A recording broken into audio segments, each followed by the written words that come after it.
रवाफिज़ की तरफ से और बाज़ नीम रवाफिज़ की तरफ से सहाबा इकराम रदी अल्लाह ताला अन्हुम पर बहुत ज़्यादा बहतानात लगाए जाते हैं। उनमें से सैयदना अबू बकर सिद्दीक़ रदी अल्लाह ताला अन्हु की ज़ात अक़दस पर बहुत बड़ा बहतान ये लगाया जाता है कि उन्होंने नबी करीम सल्लल्लाहु अलैहि वसल्लम की शहज़ादी सैयदा फ़ातिमा ज़हरा रदी अल्लाह ताला अन्हा का हक़ गस्ब किया था। नाऊज़ बिल्लाह ताला।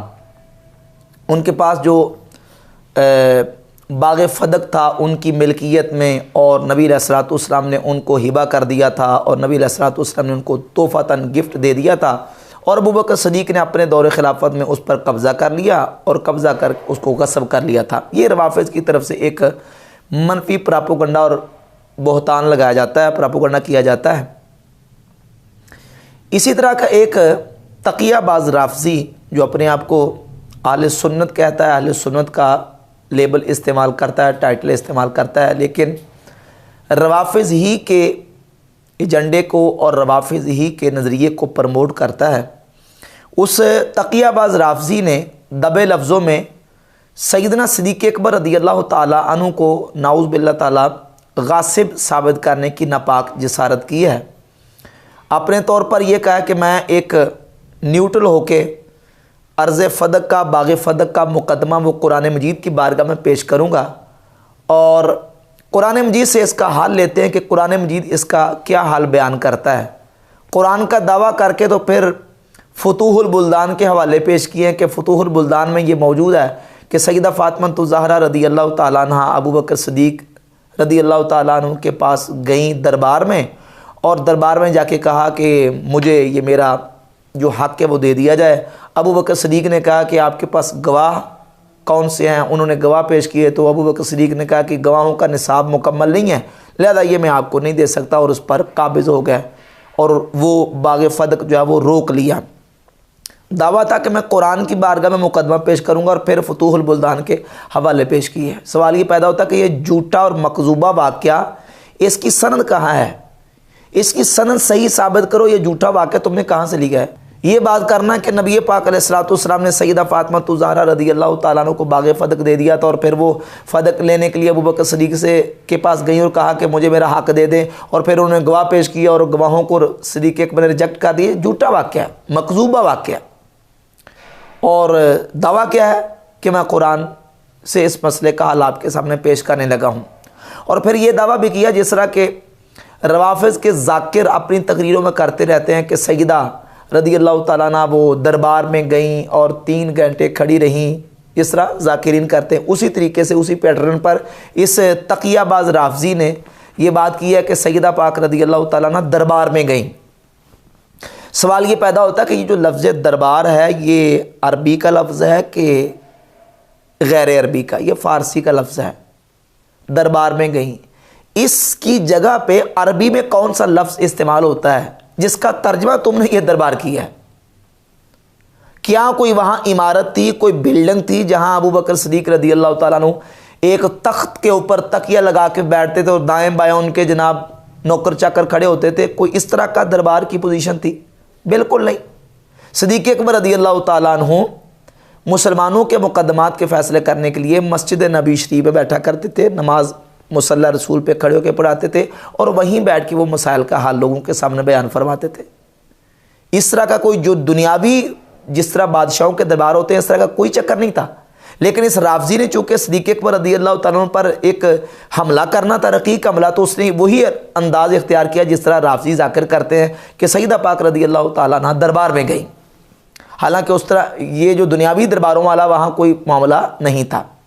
और फिर सैयदा पाक रदी अल्लाह ताला अन्हा के हुजरे और मकान की दीवार मस्जिद नबी शरीफ के साथ मिलती थी। सिद्दीक़ अकबर मस्जिद नबी शरीफ में बैठ के फ़ैसले करते थे, वहाँ कोई इस तरह का मामला नहीं था।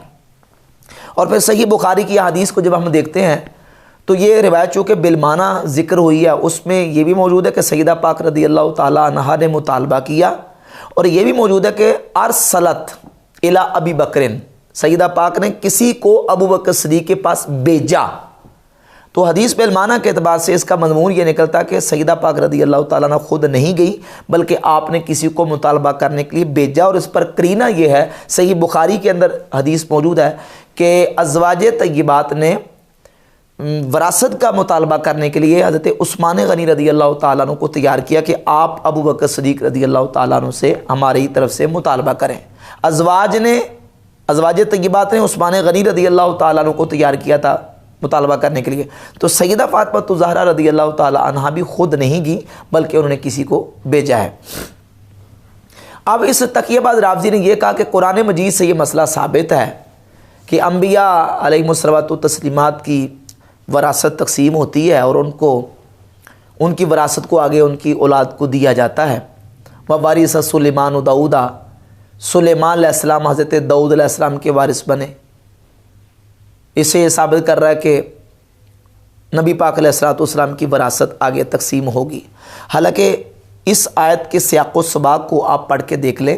सूरतुन नमल की आयत नंबर 16 में अल्लाह रब्बुल इज़्ज़त ने इसका ज़िक्र किया है। यहाँ वरासत माली का ज़िक्र नहीं है, यहाँ वरासत इल्मी का ज़िक्र है। बाकी 18 बेटे भी थे, उनका तज़किरा यहाँ मौजूद नहीं है। उनका तज़किरा ना होना बिलखुसूस तखसीस के साथ हज़रत सुलेमान अलैहिस्सलाम का ज़िक्र आना इस बात की दलील है कि यहाँ वरासत जो तकसीम हो रही है वो माली वरासत नहीं है, दिरमो दिनार तकसीम नहीं हो रहे, बल्कि यहाँ सुलेमान अलैहिस्सलाम को हज़रत दाऊद अलैहिस्सलाम के इल्म का वारिस बनाया जा रहा है। और अगली जो कलिमात हैं वो ये हैं, वो उल्लिमना मंतिक़त तैर, हमें परिंदों की बोली का इल्म दिया गया। वहाँ ज़िक्र भी इल्म का हो रहा है। तो सुलेमान अलैहिस्सलाम दाऊद अलैहिस्सलाम के इल्म के वारिस बने हैं और वो वरासत जो है वो इल्मी है, माली वरासत वहाँ नहीं है। और फिर चूँकि सुलेमान अलैहिस्सलाम भी नबी हैं, दाऊद अलैहिस्सलाम भी अल्लाह के नबी हैं और दाऊद अलैहिस्सलाम वक्त के हुक्मरान भी हैं। अब वक्त के हुक्मरान के पास दो तरह का माल होता है, एक ममलूका हुकूमत और एक ममलूका ख़ास। ममलूका ख़ास वो जो उसने ख़ुद अपनी मेहनत के साथ कमाया हो, हुक्मरान के पास जो अपने हाथ की कमाई होती है, अपनी प्रॉपर्टी होती है, वो ममलूका ख़ास है।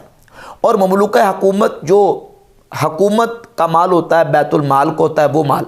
वरासत जब तकसीम होनी होती है तो वो ममलूका ख़ास से होती है, ममलूका हुकूमत से नहीं होती। सुलेमान अलैहिस्सलाम को वो हुकूमत और बादशाह जो मिली है दाऊद अलैहिस्सलाम से, तो वो वरासत जो है वो इल्मी और जो नबूवत का फैज़ान है और वो जो अल्लाह के नबी थे उनकी आगे वरासत जो मिली है वो ममलूका ख़ास नहीं है, बल्कि वो ममलूका हुकूमत था। लिहाजा वरासत माली जिस तरह आम जनरल एक रूल है उस तरीके से सुलेमान अलैहिस्सलाम को नहीं मिली और ना हज़रत दाऊद अलैहिस्सलाम की तकसीम हुई है। फिर हज़रत ज़करिया अलैहिस्सलाम का जिक्र सूरह मरियम की आयत नंबर 4, 5 और 6 में मौजूद है।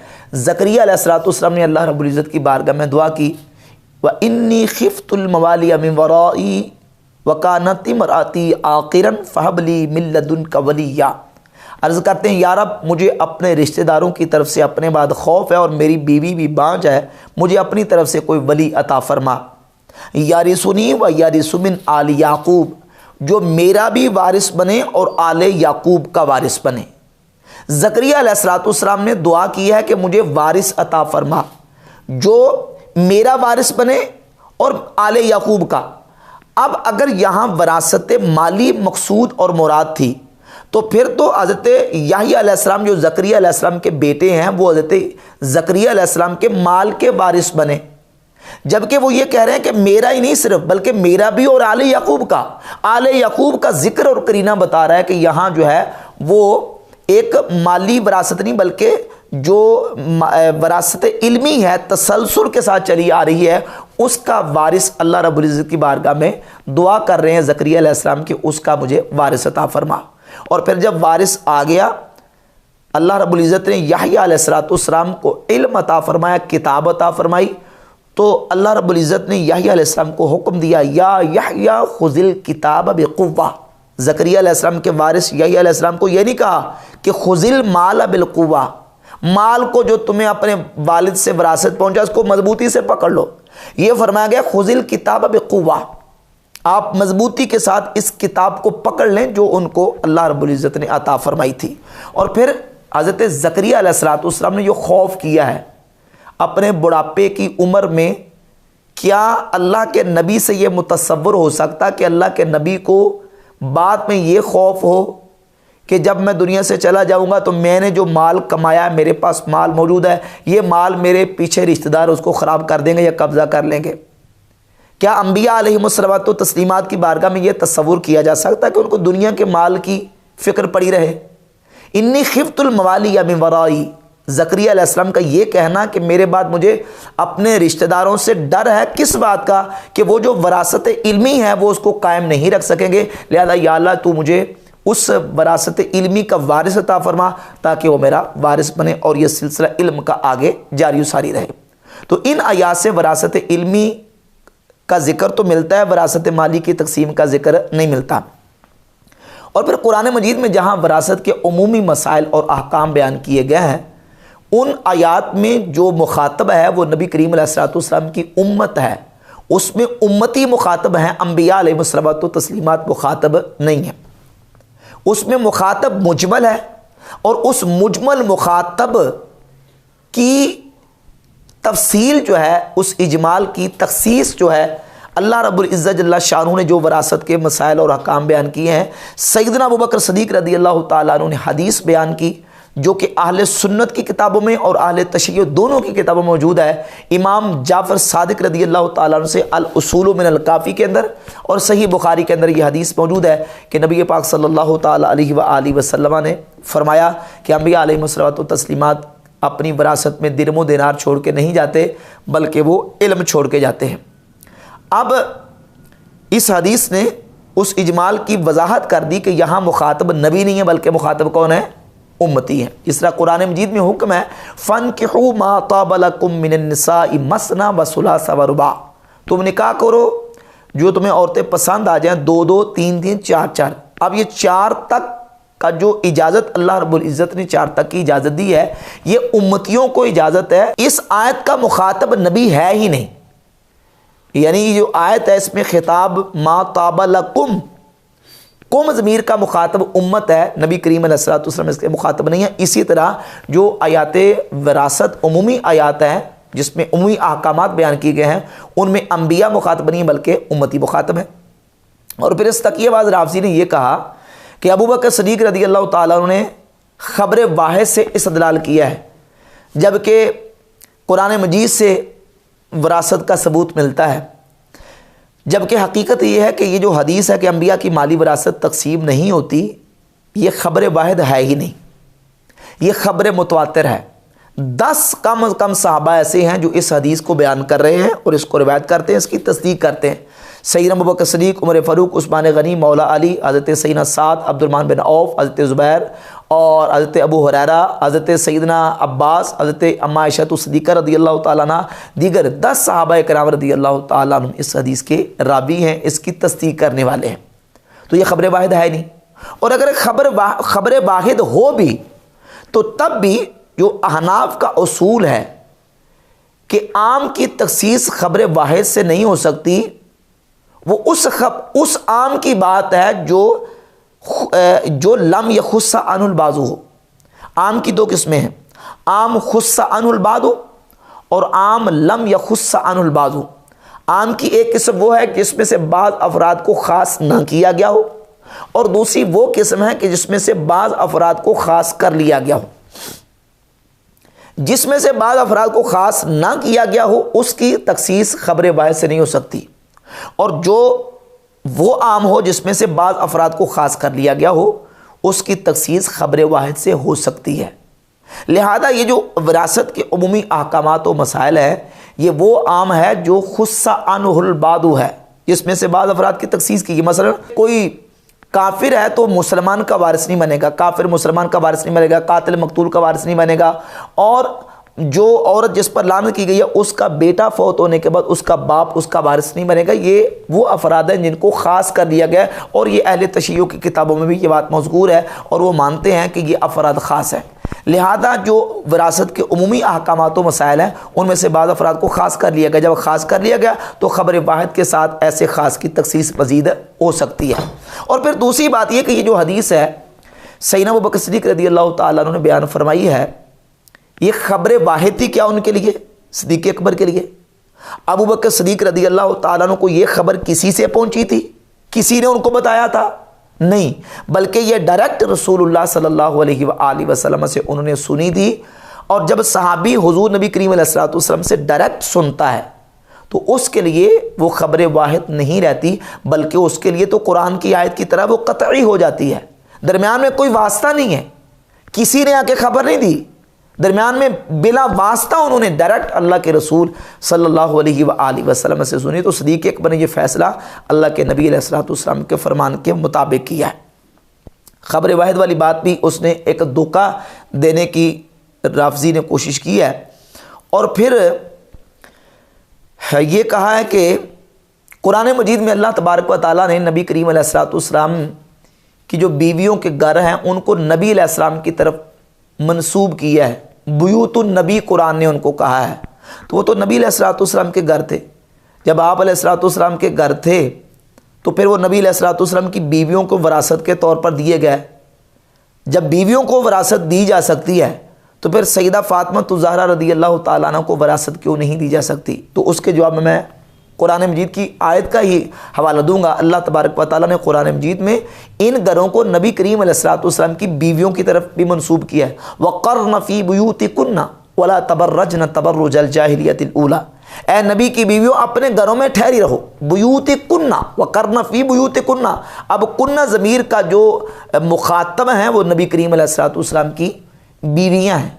और बुयूत कुन्ना कुरान ने बयान करके बता दिया कि ये घर जो है इनकी निस्बत जो है वो नबी अलैहिस्सलातु वस्सलाम की बीवियों की तरफ भी है। तो इससे तो ये साबित हुआ कि वो घर नबी अलैहिस्सलातु वस्सलाम की बीवियों के थे। और बाकी नबी पाक अलैहिस्सलातु वस्सलाम के पास जो माल मौजूद था उसकी तफसील कुरान मजीद फुरकान हमीद में अल्लाह रब्बुल इज़्ज़त ने बयान किया है। वो माल जो माल फ़ै था, अब ये राफ़ज़ी ने ये तो कह दिया कि नबी अलैहिस्सलातु वस्सलाम का वो ख़ास तौर पे माल था, ये नहीं बताया कि नबी अलैहिस्सलातु वस्सलाम को अल्लाह रब्बुल इज़्ज़त ने किन मसारिफ़ पे उनको खर्च करने का हुक्म दिया। तो इस सिलसिला में कुरान मजीद फुरकान हमीद की सूरतुल हशर की आयत नंबर 6, 7 और 8 और 9 में अल्लाह तबारक व तआला ने इसकी पूरी मुकम्मल तफसील बयान की है। वो माल जो मुसलमानों को माल फ़ै के तौर पर मुयस्सर आता है। दो तरह के माल हैं जो मुसलमानों को मिलते हैं कुफ़ार से। एक वो माल है जो लड़ाई करके मुसलमानों को मिला, तो जो लड़ाई करने के लिए जंग करने के लिए गए थे उनका भी उस माल में हिस्सा है। और दूसरा माल वो है जिसको माल फ़ै कहते हैं, जो नबी अलैहिस्सलातु वस्सलाम की बारगाह अक़दस में कुफ़ार ने बगैर जंग लड़े पेश कर दिया, वो माल फ़ै है। उसका हुक्म क्या है? अल्लाह रब्बुल इज़्ज़त फरमाता है, अऊज़ु बिल्लाहि मिनश शैतानिर रजीम, बिस्मिल्लाहिर रहमानिर रहीम, वमा अफ़ा अल्लाहु अला रसूलिही मिनहुम फमा औजफ़्तुम अलैहि मिन खैलिन वला रिकाबिन वलाकिन्नल्लाह युसल्लितु रुसुलहु अला मन यशा वल्लाहु अला कुल्लि शैइन क़दीर। और जो गनीमत दिलाई अल्लाह ने अपने रसूल को उनसे, तो तुम ने उन पर ना अपने घोड़े दौड़ाए ना ऊँट। हाँ, अल्लाह अपने रसूलों के काबू में दे देता है जिसे चाहे, और अल्लाह सब कुछ कर सकता है। मा अफ़ा अल्लाहु अला रसूलिही मिन अहलिल क़ुरा फ़लिल्लाहि वलिर्रसूली वलिदिल क़ुरबा वल यतामा वल मसाकीन व बनिस सबील कई ला यकून दूलतम बैनल अग़नियाइ मिनकुम। जो गनीमत दिलाई अल्लाह ने अपने रसूल को शहर वालों से, वो अल्लाह और रसूल की है, और रिश्तेदारों और यतीमों और मिस्कीनों और मुसाफिरों के लिए, कि तुम्हारे अगनिया का माल ना हो जाए। वमा आताकुमुर रसूलु फ़ख़ुज़ूहु वमा नहाकुम अन्हु फ़न्तहू, और जो कुछ तुम्हें रसूल अता फ़रमाएँ वो लो, और जिससे मना फ़रमाएँ बाज़ रहो। आगे अल्लाह रब्बुल इज़्ज़त ने अगली आयत में लिल फ़ुक़राइल मुहाजिरीन का जिक्र किया कि ये जो माल है माल फ़ै, ये रसूल को अल्लाह रब्बुल इज़्ज़त ने अता किया है। तो रसूल ने इस माल को किन मकामात पे खर्च करना है? अल्लाह के लिए, ये माल रसूलुल्लाह के लिए है, रसूल के करीबियों के लिए है, ये मिस्कीनों के लिए है, मुसाफिरों के लिए है, जो मुहाजिर फ़ुक़रा हैं उनके लिए है, ये अंसार के लिए है। उसके मसारिफ़ अल्लाह तबारक व तआला ने तफसील के साथ सूरतुल हशर की आयत नंबर 6, 7, 8, 9 में बयान फरमा दी कि इन मसारिफ़ पे रसूलुल्लाह सल्लल्लाहु अलैहि वसल्लम ने इस माल को खर्च करना है। और नबी पाक अलैहिस्सलातु वस्सलाम उस माल को इसी तरीके से खर्च करते रहे। अब चूँकि वक्त के हाकिम को और मुसलमानों के जो सरपरस्त है उनको हुक्म है रसूलुल्लाह सल्लल्लाहु अलैहि वसल्लम चूँकि उस वक्त मुसलमानों के सरपरस्त हैं, उनको हुक्म है कि इस माल को आपने इस तरीके से खर्च करना है। रसूल पाक अलैहिस्सलातु वस्सलाम की विसाल अक़दस के बाद सैयदना अबू बकर सिद्दीक़ रज़ियल्लाहु ताला अन्हु हुजूर के खलीफा बने, तो उन्होंने उसी तरीके से उस माल को खर्च किया जिस तरह नबी पाक अलैहिस्सलातु वस्सलाम खर्च फरमाया करते थे, और उसी सुन्नत के मुताबिक उन्होंने अमल किया जिसका इजहार और जिसकी गवाही मौला अली रज़ियल्लाहु ताला अन्हु ने दी। मुस्नद अहमद इब्न हंबल में 1058 और 1062 नंबर हदीस है कि मौला अली रज़ियल्लाहु ताला अन्हु फरमाते हैं कि नबी करीम अलैहिस्सलातु वस्सलाम के विसाल अक़दस के बाद अबू बकर सिद्दीक़ हुजूर के खलीफा बने, और उन्होंने उसी तरीके से अमल किया है जिस तरह अल्लाह के रसूल ने अमल किया, हुजूर की सुन्नत के मुताबिक अमल किया। फिर हज़रत उमर फ़ारूक रज़ियल्लाहु ताला अन्हु खलीफा बने तो उन्होंने हुजूर की सुन्नत के मुताबिक अमल किया है। तो बेहमद तआला खुलफ़ाए राशिदीन अबू बकर उमर रज़ियल्लाहु ताला अन्हुमा ने नबी पाक अलैहिस्सलातु वस्सलाम की सुन्नत के मुताबिक अमल किया। और फिर वो जो माल फ़ै था, बाज़ जो सदक़ात के माल थे, वो सैयदना उमर फ़ारूक रज़ियल्लाहु ताला अन्हु ने अपने दौरे खिलाफत में हज़रत अली रज़ियल्लाहु ताला अन्हु के सपुर्द कर दिए। सही बुखारी के अंदर हदीस नंबर 7305 मौजूद है। सैयदना मौला अली रज़ियल्लाहु ताला अन्हु को हज़रत उमर रज़ियल्लाहु ताला अन्हु ने वो माल उनके सपुर्द कर दिए कि आपने इसका इंतज़ाम चलाना है। और सही बुखारी में 4034 नंबर हदीस है, फ़कानत हाज़िह सदक़ा तो बियद अली, ये सदका मौला अली के हाथ में था। फिर उसके बाद मौला अली के बाद हज़रत इमाम हसन मुज्तबा के पास, हज़रत हसन मुज्तबा के बाद इमाम हुसैन के पास, फिर इमाम ज़ैनुल आबिदीन के पास, फिर हज़रत हसन बिन हसन के पास, और फिर ये हज़रत ज़ैद बिन हसन के पास। ये सदका का जो माल था वो इसी तरीके से चलता रहा।